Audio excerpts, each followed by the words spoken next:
առաջադրվել եք Էջմիածնում որպես քաղաքապետի թեկնածու, ինչպես է գնահատում, այս process-ը նախսկզբնական։ Այո, նոյեմբերի 16-ին տեղի կունենա վաղար շաբաթ խոշորացված համայնքում ավականու ընտրությունները, մենք մասնակցում ենք հաղթանակ դաշինքով, Հայ հեղափոխական դաշնակցությունը եւ Առաջ աչակենտրոն կուսակցությունը դաշինք ստեղծելու արդյունքում հայտ է ներկայացրել մասնակցելու ավականու ընտրություններին։ Ես ասեմ, որ արդեն բավականին թեժացել է, չնայած նա պաշտոնական քարոզարշավը լինելու է հոկտեմբերի 22-ին, բայց բավականին թեժացել է հենց ԿՊ-ականների կողմից, ինչ ֆորմատով ամենօրյա ճնշումներ պետական ապարատի, մեր թիմակիցների տարբեր մարդկանց, այդ մարդկանց բարեկամների վրա է մեծ ճնշումներ գործադրում, ովքեր պետական աշխատանք ունեն կամ մասնավոր բիզնեսներ ունեն։ Մենք ժամանակի ընթացքում մի քանի օրից մանրամասն կխոսենք, նաև փաստերով կներկայացնենք, բայց այդ ամեն ինչը սկսվել է հենց ինձանից եւ իմ հարազատներին, բարեկամներին բոլորին պետական աշխատանքից ազատել են։ Ընտանիք կա, որ 2 հոգու են ազատել։ Պարոն Խաչատրյան, կասեք ձեզ որ ուժերն են սատարելու, արդեն հայտնել է, որ դաշնակցությունը ձեզ կսատարի, ուրիշ։ Դաշնակցության հետ Առաջ աչակենտրոն կուսակցությունը, որի գործադիր կոմիտեի նախագահն ես եմ, մենք միասին դաշինք ենք կազմել, մասնակցելու ենք ընտրություններին, այլ քաղաքական ուժերի մասնակցության մասին, սատարելու մասին այս բանը չեմ կարող ասել, որովհետև իրենց հայտարարությունները կանեն, մենք կիմանանք։ Ինչ կարգախոսով, ինչ ծրագրով եք ներկայանալու ընտրողին, կա արդեն։ Իհարկե կա, ծրագիրը բացառապես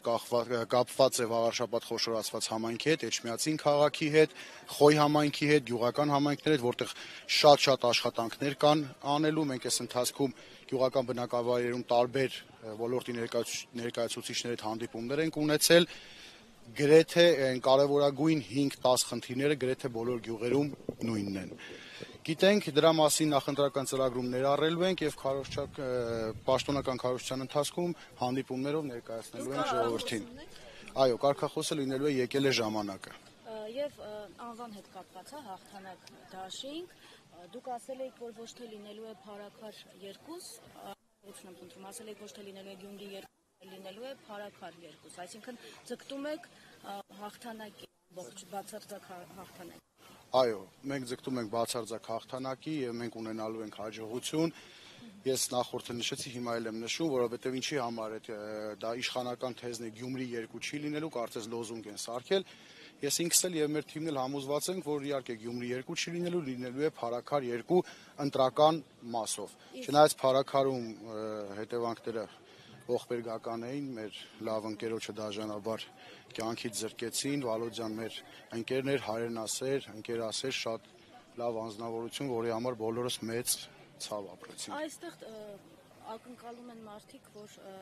ընտրությունները հանգիստ անցնեն, որտեղ մտահոգություններ կան, քիչ առաջ ես հարցախուզ էի իրականացնում, վախենում էին, ասում են մենք չգիտենք հիմա եթե հանկարծ ընդդիմությունը պարտվի, հաղթի, ինչ կլինի։ Դե հետևանքները չեմ կարծում, թե այտենց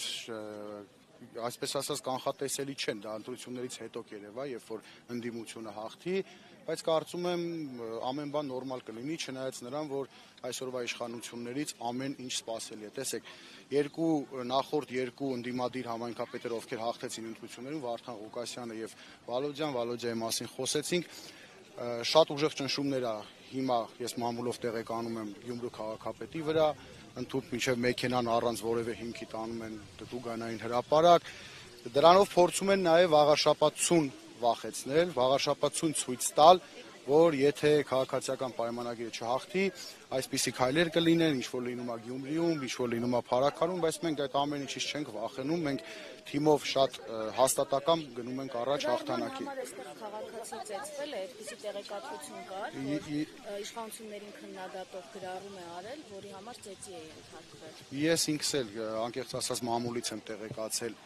դրա մասին Facebook-ով եմ տեղեկացել, կփորձենք անպայման ճշտենք, բայց ես իմացա արդեն ճանաչում եմ այդ քաղաքացուն, ում հետ կապված է այդ դեպքը, կխոսեմ մանրամասները հետո կներկայացնեմ։ Տեսեք, որպեսզի ընդդիմությունը հաղթի, շանսերը մեծ լինեն, չէ՞ կարծում, որ պետք է նաև միասնական ճակատով հանդես գա, բայց մենք տեսնում ենք, որ մի շարք առանձին ընդդիմադիր հանդես եկող ուժեր առանձին են հայտարարում մասնակցելու մասին։ Սա չի նվազեցնում ընդդիմության շանսը։ Չեմ կարծում եմ հակառակը առավելություն է լինելու դա, որովհետև ընդդիմադիր ամեն ուժ, ամեն հատված ունի իր ընտրողներին եւ բնականաբար ընտրության արդյունքներից հետո ովքեր իրենց համարելու են ընդդիմադիր, ովքեր ընդդիմադիր դաշտից են հանդես գալու, համագործակցության եզրեր են լինելու, համագործակցության առաջարկներ են լինելու։ Բնականաբար համագործակցություն չի լինելու քաղաքացիական պայմանագիր կուսակցության հետ, մերձ քաղաքացիական պայմանագիր կուսակցության դաշինքներին կամ կուսակցություններին եւ բնականաբար նրանց հետ, ովքեր իրենք պատրաստ են համագործակցելու։ Դուք ասացիք, որ կներես, դուք ասացիք, որ դաշնակցության հետ եք, առաջադրվել միաժամանակ դաշինք կազմել, դաշնակցությունն այս պահին Հայաստան դաշինքի կազմում է, որի առաջնորդը Ռոբերտ Քոչարյանն է։ Կարելի է ֆիքսել, որ Ռոբերտ Քոչարյանը ուղիղ աջակցում է ձեզ։ Չի կարելի այդպես ֆիքսել, բայց բոլորին հայտնի, ես Ռոբերտ Քոչարյանի քաղաքական թիմի անդամ եմ։ Եվ այսպես ասեմ, Ռոբերտ Քոչարյանի իշխանության տարիները եղել են Հայաստանի խաղաղ, արժանապատիվ զարգացման տարիները, բայց ավելի ճիշտ կլինի մենք այսօր խոսենք վաղարշապատից, որովհետև մենք ծրագրով եւ թիմով ներկայացնելու ենք վաղարշապատցու խնդիրները, մեր քաղաքի խնդիրները եւ բնականաբար զարգացման հեռանկարները։ Կարգախոսն է եկել է ժամանակը։ Նկատում է եկել է փոփոխությունների, թե հենց կոնկրետ իշխանափոխության ժամանակը։ Կոնկրետ եկել է իշխանափոխության ժամանակը եւ կարծում եմ դա սկսվելու է հենց Էջմիածնից, որովհետեւ մենք բոլորս քաջ գիտակցում ենք, որ սա այս ընտրությունները ինչքան էլ որ համայնքային մակարդակի ընտրություններ են, բայց մի քանի ամսից լինելու են ազգային ժողովի ընտրություններ եւ այս ընտրությունները իր հետքը թողնելու է։ Այս ընտրությունները իր հետքը թողնելու է տարբեր բնագավառներում։ Ես նախորդիվ էլ ասել եմ, եթե քաղաքացիական պայմանագիր կուսակցությունը հաջողություն ունենա, հաջորդելու է դա գրող դեպի Մայրաթոր, դեպի Վեհարանը եւ այսպես շարունակ այն ազգադավ մտածելակերպը, որ իրենք ունեն, փորձելու են շարունակեն, բայց ես վստահ եմ, որ վաղարշապատցին առավել կամ հաստատակամ է լինելու իր քայլերի մեջ եւ թույլ չի տալու այդ ամենը։ Պարոն Խաչատրյանը, դուք ասացիք, որ ապօրինություններ են արդեն անպնդել անձնահարազատների ընտանիքի նկատմամբ, ո՞նց եք պայքարելու ապօրինությունների դեմ։ Դա փորձելու ենք բարձրաձայնենք այդ ապօրինությունները, այդ ապօրինությունների մեջ ամենալավ պայքարը լինելու է ՔՊ-ին հաղթանակը, որպեսզի իրենք պարտվեն վաղարշապատ համայնքում եւս մեկ անգամ բոլոր համոզվեն, որ այդ ճղճիմ գործելակերպը մարդկանց տարիների վաստակ ունեցող մարդկանց իրենց ոլորտներում աշխատանքից ազատելը ոչ միայն վնասում է մեզ, ես ասեմ, իրենք դրանով մեր ռեյտինգը ավելի են բարձրացնում եւ մեր թիմը ավելի շատ համալրում են նոր համակիրներով։ Պարոն Խաչատրյան, նախկին քաղաքապետ Գասպարյան վաղարշապատության համար ինչ է արել, որ հիմա կոպիտ ասած հենց վարչակատով ԿՊ-ն նորից ակնկալում է վաղարշապատությունը։ Ժաննա Գասպարյանին քաղաքացիական պայմանագիր կուսակցությունը քաղաքապետի պաշտոնից ազատման դիմում է գրել, դուրս է եկել։ Ես կարծում եմ, որ Էջմիածնեցու համար մեծ բաներ արած լիներ, դա տեղի չէր ունենա, եւ իհարկե մենք ընթացքում էլ ենք դրա մասին խոսել։ Նույն քաղաքական թիմն է գալիս, տեսնենք այս քաղաքական թիմը ինչ է առաջարկելու եւ ինչ է անելու, բայց իրենց ֆանտազիան ընդհանուր իրենց կուսակցությունով քաղաքի համայնքի մակարդակում ասֆալտային տրամաբանությունից այն կողմ դեռ չի անցել։ Շնորհակալություն։